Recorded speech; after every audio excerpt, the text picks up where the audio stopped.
আল্লাহর দরবারে বলে, আল্লাহ আমি মুসা আপনার কাছে জানতে চাই, আমার ইন্তেকালের পরে অবশ্যই আমাকে জান্নাত দিবেন? বলে, হ্যাঁ দিব। ওগো আমার আল্লাহ জান্নাত দিবেন, কিন্তু ওই জান্নাতের মধ্যে আমি পয়গম্বর মুসা একা একা থাকবো, আমার কি কোনো বন্ধু হবে না? বলে, হ্যাঁ তোমারও একজন বন্ধু থাকবে। প্রত্যেক নবী আলাইহিস সালামের প্রত্যেকেরই একজন করে বন্ধু থাকবে। আল্লাহর পয়গম্বর ডাক দিয়া বললেন, ওগো আমার আল্লাহ আমার বন্ধু কে হবে আমি একটু জানতে চাই। আমার আল্লাহ বললেন, পয়গম্বর মুসা রে, তোমার বন্ধু হবে একজন কসাই ব্যক্তি। কে হবে? কসাই ব্যক্তি, যিনি গোশত বিক্রি করে বাজারের মধ্যে, এই কসাই ব্যক্তি তোমার বন্ধু হবে। আল্লাহর পয়গম্বর মুসা আলাইহিস সালাম ডাক দিয়ে বলে, আল্লাহ কসাই ব্যক্তি আমার বন্ধু হবে, আমি কসাই ব্যক্তিকে একটু দেখতে চাই আর তার সাথে আমি পরিচয় হতে চাই। আমার আল্লাহ ডাক দিয়ে বলল, পরিচয় করাবো, কিন্তু তোমার পরিচয় গোপন রাখবা। আল্লাহু আকবার। আল্লাহর পয়গম্বর বললেন, আল্লাহ কোথায় গেলে আমি কসাই ব্যক্তিকে পাবো? আমার আল্লাহ জানায় দিল, তোমার পাশের গ্রামে একটা বাজার আছে, ওই বাজারের মধ্যে গোশত বিক্রেতা গোশত বিক্রি করে। এমন একজন গোশত বিক্রেতা, সে ওজনে কমও দেয় না বেশিও দেয় না। কিন্তু আমাদের দেশের গোশত বিক্রেতা গোশত বিক্রি করতে যাইয়া 10 কেজি গোশত কিনবেন, তার মধ্যে 2 কেজি ছাট মেরে দেয়। কথা কন না কেন? দুর্নীতি দেশটা ভরে গেছে, ওরাই কি করবে? সরকার প্রধান বলেন আর মাননীয় মন্ত্রী উপদেষ্টা যাই বলেন, সবাই দুর্নীতি করে। এত সুন্দর করে দেশ চলাইতেছেন, তারপরেও গ্যাসের দাম কমে না বাড়ে? জোরে বলেন। লবণ থেকে চিনি থেকে শুরু করে ডাউল পর্যন্ত দেখবেন সামনে রমজান মাস, সারা বছর দুর্নীতি নেই, রমজান আসলে সিন্ডিকেট বেড়ে যায়, চাউলের দাম বেড়ে যায়, ডাউলের দাম বেড়ে যায়। গরিব মানুষ করবে কি? গরিব মানুষের রক্ত চুষে এদেশের এমপি মন্ত্রীরা টাকাওয়ালা হয়, বড় লোক হয়। কথা বলেন ঠিক কিনা? আর আমরা পাবলিক একটা ভোটের লাইগা, নির্বাচনের সময় এক কাপ চার লাইগা দৌড়াদৌড়ি করি। আমরা এমন পাবলিক হইছি, আমার ভাই তোমার ভাই, হুক্কা ভাই হুক্কা ভাই, হুক্কা ভাইয়ের চরিত্র নামাজ পড়ে না এক ওয়াক্ত, তার পিছনে সারাদিন কাজ কাম বাদ দিয়া আমরা যদি কাজ করি 800 থেকে 900 টাকা 1000 টাকা কামাই করতে পারি, সেইগুলো বাদ দিয়ে আজকে এক কাপ চার জন্য যে এমপি মন্ত্রীর পিছে দৌড়াইতেছেন, সে এমপি হওয়ার পরে তার বাড়ির গেটেও ঢুকতে পারেন না। এমন আমরা পাবলিক হইছি, এক কাপ চায়ের জন্য আজকে আমরা দৌড়াদৌড়ি করতেছি। বাবা, এদেশের এমপি মন্ত্রীর এমপি হওয়ার পরে, মন্ত্রী হওয়ার পরে পাবলিকের খবর আর নেই না, আর খুঁজে পাওয়া যাবে না। আমরা তো ছোটবেলা থেকে দেখে আসতেছি, এদেশে মানুষ মারা গেলে খবর নেয় না, দলের লোক মারা গেলে কেউ খবর নেয় না। এই যে কিছুদিন আগে আমাদের শরীফ উসমান হাদি নামে একটা যুবক ঢাকার শহরে প্রকাশ্যে তাকে গুলি করে হত্যা করা হলো। তার সন্তান, তার বিবি আজকে অসহায় হয়ে গেছে। আজকে তাদের খবর নেওয়ার মতো কেউ নাই। মানুষ মারা গেলে আর কেউ খবর নেয় না, দলের কর্মী মারা গেলে নেতার খুঁজে পাওয়া যায় না। এটা হলো আমাদের বাংলাদেশ। এক মন্ত্রী এমপি পলাইলে পারে সাধারণ মানুষ কোথায় বিপদে পড়বে? আমাদের দেশ থেকে একজন প্রধানমন্ত্রী পলায় গেছে, কিন্তু সাধারণ পাবলিক আজকে বিপদে পড়ে গেছে। এক দল আসে আর এক দল যায়, আর এক দল আসে আর এক দল থাকে।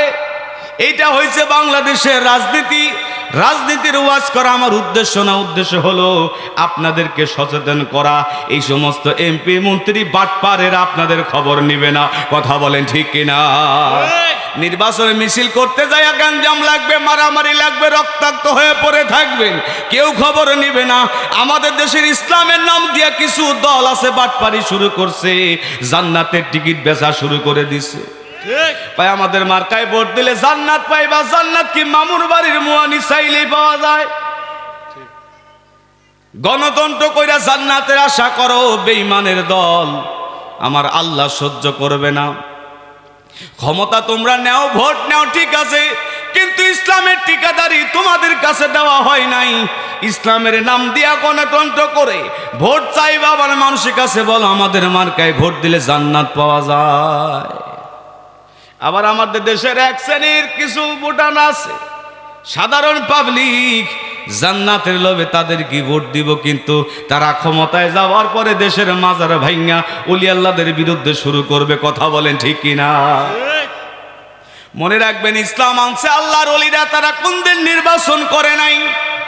এদেশে ইসলাম প্রচার করেছে, তারা কোনোদিনও জান্নাতের টিকিট বিক্রি করে নাই। তারা জান্নাতের পথ দেখিয়ে গেছে, জান্নাত যারা যারা জান্নাত তাকে হাসিল করতে হবে।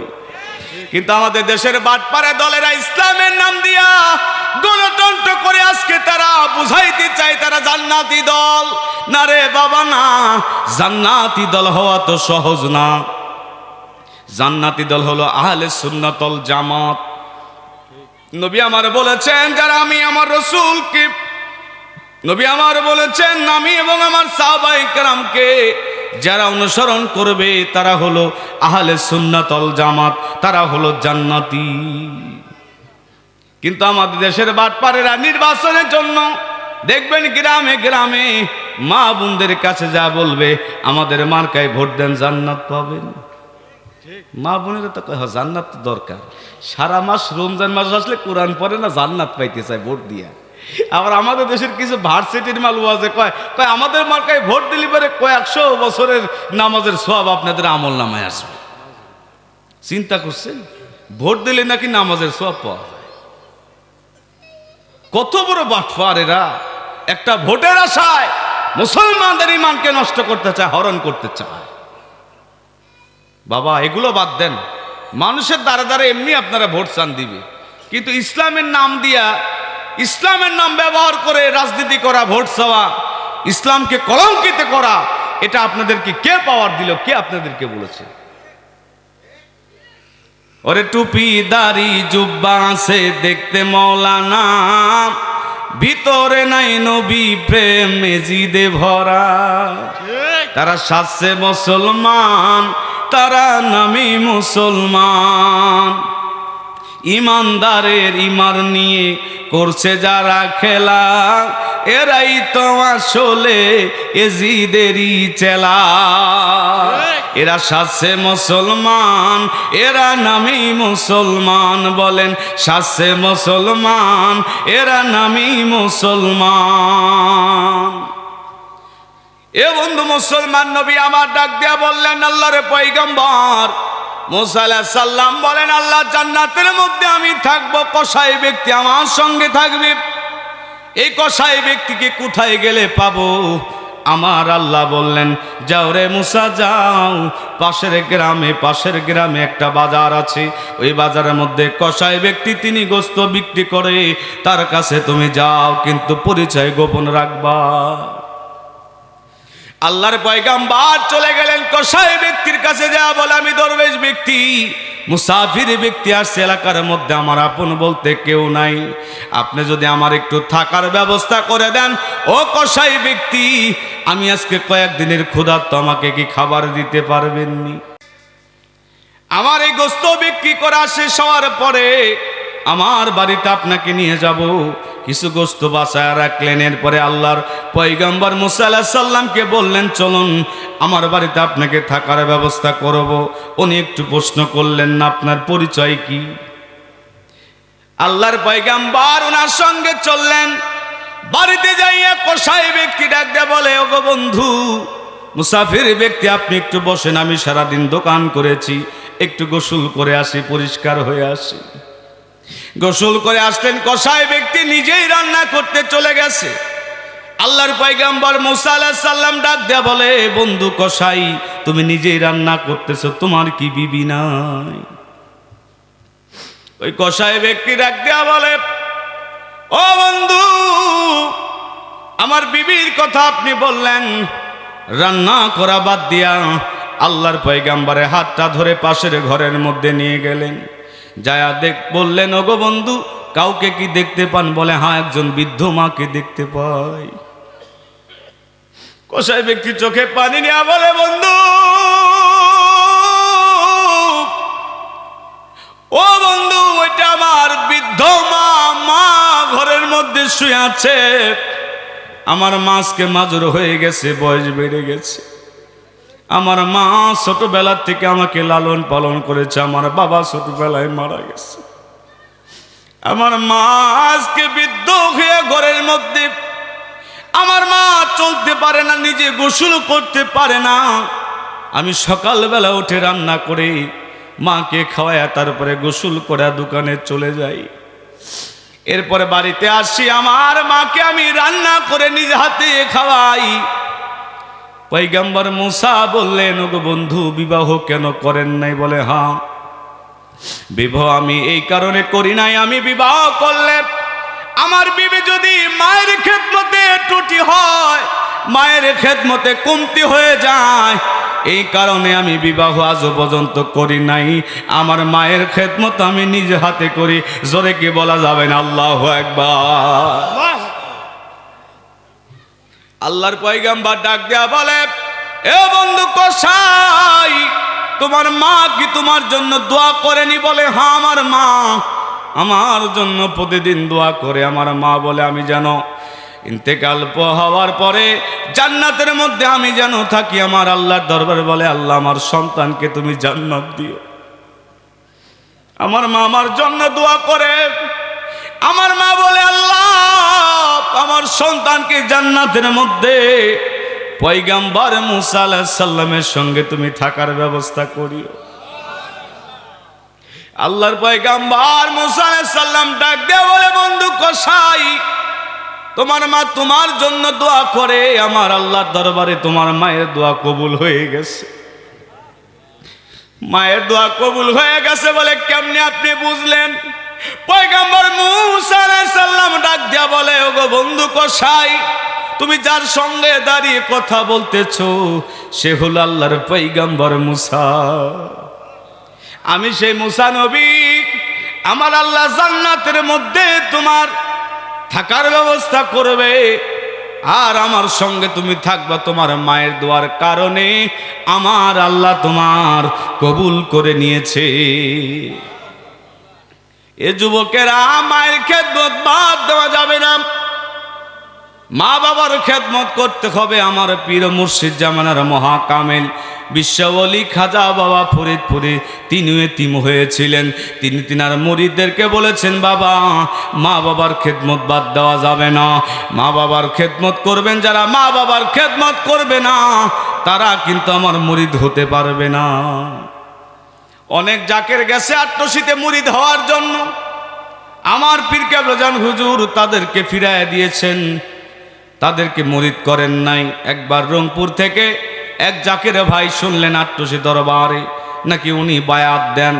অনেক ফল নিয়ে, খাবার নিয়ে, কার্টুন ভর্তি করে বিশ্ব জাকের মঞ্জিলে চলে গেছে। যাওয়ার পরে এবার হুজুরকে বলে, হুজুর আপনার জন্য আমি অনেকগুলো ফল নিয়ে আসছি। হুজুর কেবলাজান বললেন, বাবা দেখি আপনার ফলগুলো। কার্টুনের মুখগুলো খুলে দিলেন, হুজুর দেখলেন। এবার বলে, বাবা সুন্দর একটা কাজ করছেন, এর চাইতে আরো সুন্দর হইতো বাড়িতে আপনার মা না খেয়ে আছে। আপনার মাকে বাদ দিয়ে আপনি আমার কাছে আসছেন পীরের কাছে। বাবা এটা আমি মেনে নিতে পারবো না। আপনি যান, তাড়াতাড়ি করে এখনই রওনা হবেন। এই ফলগুলো নিয়ে আপনার মায়ের কাছে যাইয়া খাওয়াবেন। আপনার মাকে আপনি রাজি খুশি করবেন, আর আমার সালাম দিবেন, আমার কথা বলবেন। আপনার মা যদি বলে জান্নাতুসি যা মুরিদ হন, তখন আপনি আইসা মুরিদ হবেন। ওই ব্যক্তি গেলেন বাড়িতে যাইয়া মার পা ধরে মাপ চাইয়া মাকে রাজি খুশি করালেন, আট্টশী হুজুরের কথা বললেন। এরপরে ওই মা বললেন, যাও বাবা, তুমি যেই দরবারে গেছো উনি হলো সঠিক ওলি আল্লাহ। এই জন্য আমরা পীরের দরবারে গেছি। অনেকেই বলে, আপনারা পীরের দরবারে যা কি পাইলেন? যারা ওলি আল্লাহর দরবারে যায়, যারা তাসাউফপন্থী, যারা বায়াত নিয়েছে বাবা, তারা মা বাবার খেদমত করে। মনে রাখবেন, মা বাবার খেদমতের কারণে তকদির পরিবর্তন হয়। আজকে আমরা আলেম হয়েছি, আমাদের মা বাবার দোয়ার কারণে আমরা আলেম হয়েছি। শিহাবুদ্দিন যুক্তিবাদী আজকে বাংলাদেশের আলোড়ন সৃষ্টিকারী বক্তা। ওনার মা ওনার বাবা দোয়া করেছিল, এই কারণে এত বড় আলেম হয়েছে। কথা বলেন ঠিক কিনা? মা বাবার দোয়ার কারণে সন্তানের তকদির পরিবর্তন হয়। যে সন্তান মা বাবার খেদমত করে না, যত বড় অট্টালিকা করুক, বিল্ডিং করুক, যত বড় ওই টাকাওয়ালা মানুষ হোক না কেন, তার সুখ হবে না, শান্তি হবে না, হবে না, হবে না, হবে না। কথা বলেন ঠিক কিনা? একজন আল্লাহর ওলির কথা আপনাদেরকে শোনাই। আল্লাহর একজন বন্ধু, তার নাম হলো শিবলি নুমান। এই শিবলি নুমান তিনি প্রতি বছর তাওয়াফ করার জন্য বাইতুল্লাহ শরীফে চলে যাইতেন। 30 বছর তিনি একটানা তাওয়াফ করলেন। হঠাৎ করে একদিন দেখে কাবা ঘরের পাশে মাথা টুকরায় টুকরায় গুনগুন করে কে যেন কান্না করে। শিবলি নুমান ওই ব্যক্তির কাছে যায়, বলে, কে গো আপনি? প্রতি বছরে আপনাকে দেখা যায়, আপনি কাবা ঘরের পাশে মাথা টুকরান, আপনার কপাল ফেটে রক্ত বের হয়, কে আপনি? বলে, আপনার পরিচয় কি বলেন? শিবলি নুমান ডাক দেয়া বললেন, আপনি কি চোখে দেখেন না? বলে, না, আমি অন্ধ হয়ে গেছি। শিবলি নুমান ডাক দেয়া বলে, ব্যাপার কি? এত কান্না করেন কেন? আপনার কপাল ফেটে ফেটে রক্ত বের হয়, কান্না করেন কেন? কি হয়েছে বলুন? যখন আল্লাহর ওলি শিবলি নুমান ওনার পরিচয় দিলেন, বললেন, আমি আল্লাহর বন্ধু শিবলি নুমান। ওই ব্যক্তি কদম জড়ায় ধরছে, বলে, আল্লাহর বন্ধু, আল্লাহর ওলি, আপনার নাম আমি অনেক শুনেছি, আজকে আপনাকে পেয়ে গেছি গো আল্লাহর ওলি শিবলি নুমান। আমি বড় বিপদে পড়ে কাবা ঘরে আমি সিজদায় পড়ে কাঁদি, আল্লাহকে আমাকে মাফ করবেন। এবার শিবলি নুমান ডাক দেয়া বলে, কি হয়েছে বলো, তোমার কি হয়েছে বলো। ওই ব্যক্তি ডাক দেয়া বলে, আমি একজন কাঠুরিয়া, বনের মধ্যে কাঠ কাটতাম। হঠাৎ একদিন আমি বাড়িতে আসলাম, বিবিকে বললাম, বিবি, আজকে দুপুরে হয়তো আমি না আসতে পারি, দুপুরের খাবারটা তুমি বনের মধ্যে নিয়ে যাইও। কাঠ কাটতে গেছে কাঠুরিয়া, দুপুর পাড়ি দিয়া চলে যায়, কিন্তু বিবি খাবার নিয়ে যায় না। এইদিকে বিবি তার খাবার নিয়ে যায় না বাড়িতে, মায়ের সঙ্গে দ্বন্দ্ব লেগে গেছে। এবার কাঠুরিয়া বাড়িতে আসলেন, আসার পরে ডাক দেয়া বলে, বিবি, দুপুর হয়ে গেছে, আমার জন্য খাবার নিয়ে যাও না কেন? বলে, আমি তোমার খাবার নিতে পারবো না, তোমার বাড়িতে আমি থাকবো না। তোমার মামার সঙ্গে ঝগড়া করে, আমি তোমার মায়ের কথা শুনতে পারবো না। আজকে না হয় তোমার মা থাকবে, না হয় আমি থাকবো। তোমার মা থাকবে, না হয় আমি থাকবো। তোমার মা থাকলে এই বাড়িতে আমি থাকতে পারবো না। বলে, বিবি কি হয়েছে বলো। ওই বিবির কথা শুনে কাঠুরিয়া বিগড়ে গেছে, বলে, তোমার মার বিচার করতে হবে। বলুন তো দেখি, সন্তান হয়ে কি মার কোনোদিন বিচার করতে পারে? বন্ধু মুসলমান, কাঠুরিয়া বুঝতে পারে নাই বিবির কথা শুনে। মা শীতের দিনে আগুন তাবাইতে ছিল, পিছন থেকে যাই একটা লাথি মারছে মাকে। মা আগুনের মধ্যে পড়ে ছটপট করে ওই মা আর বাঁচল না, ইন্তেকাল হয়ে গেল। এবার কাঠুরিয়া আল্লাহর ওলি শিবলি নুমানকে ডাক দেয়া বলে, আল্লাহর ওলি, আমি আমার মাকে হত্যা করে ফেলেছি, মার জীবন আগুনের মধ্যে পুড়ে গেছে, মা মারা গেছে, আমি বড় অন্যায় করেছি, আমি বিবিকেও তাড়ায় দিয়েছি। আজকে আমি অসহায় কাঁদতে কাঁদতে আমার চোখ অন্ধ হয়ে গেছে। ওগো আল্লাহর ওলি, আমার আল্লাহ কি মাফ করবেনি বলেন? এবার শিবলি নুমান মুরাকাবায় যখন বসেছে, আমার আল্লাহ জানায় দিল, কোনোভাবেই ওই কাঠুরিয়াকে মাফ করা হবে না। বন্ধু মুসলমান, মায়ের খেদমত ভোলা যাবে না যুবকেরা, বাবার খেদমত ভোলা যাবে না। মা বাবা দোয়া করলে সন্তান যদি অল্প কামাই করে, ওই রহমতের টাকা ফুরাইতে পারবে না। কথা বলেন ঠিক কিনা? বন্ধু মুসলমান, এই জন্য আপনাদেরকে বলবো, যাদের মা কবরে চলে গেছে, বাবা কবরে চলে গেছে, কবরের পাশে যাইয়া তাদের জন্য দোয়া করবেন, আল্লাহর কাছে মাপ চাবেন সন্তান হইয়া। আল্লাহ নিজেই তো দোয়া শিখিয়ে দিয়েছেন, রব্বির হামহুমা কামা রব্বায়ানি সগীরা।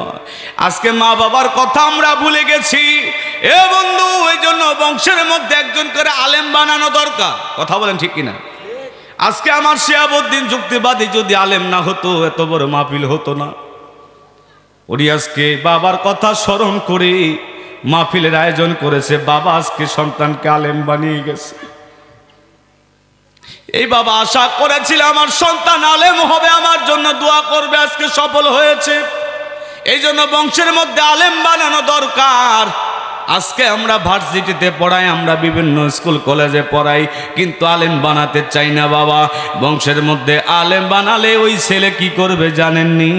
আপনাদেরকে 10 জন ব্যক্তি যাদের জাহান্নামের ঘোষণা হয়ে গেছে, একজন আলেম একজন হাফেজে কুরআন ওই 10 জন ব্যক্তিকে আল্লাহর দরবারে সুপারিশ করে জান্নাতের মধ্যে নেওয়ার ক্ষমতা রাখবে। এই জন্য আপনাদেরকে বলি বংশের মধ্যে আলেম বানান, আর আলেমদেরকে ইজ্জত করবেন, সম্মান করবেন। আমরা আজকে আলেমদেরকে অনেকে সম্মান করতে চাই না বাবা, ইজ্জত করতে চাই না। একজন আলেম হলো এক এলাকার দায়ী। সুবহানাল্লাহ বলে। আলেম যে এলাকায় থাকে ওই এলাকায় দিন জিন্দা থাকে। যে এলাকায় আলেম নাই সে এলাকায় দিন মারা যায়। এই জন্য আলেমদেরকে সম্মান করবেন, দ্বীনের কথাগুলি আলেমদের কাছ থেকে নেবেন। আর আল্লাহ পাকের হুকুম 5 ওয়াক্ত নামাজ পড়বেন। রাজি আছেন কি আছেন না?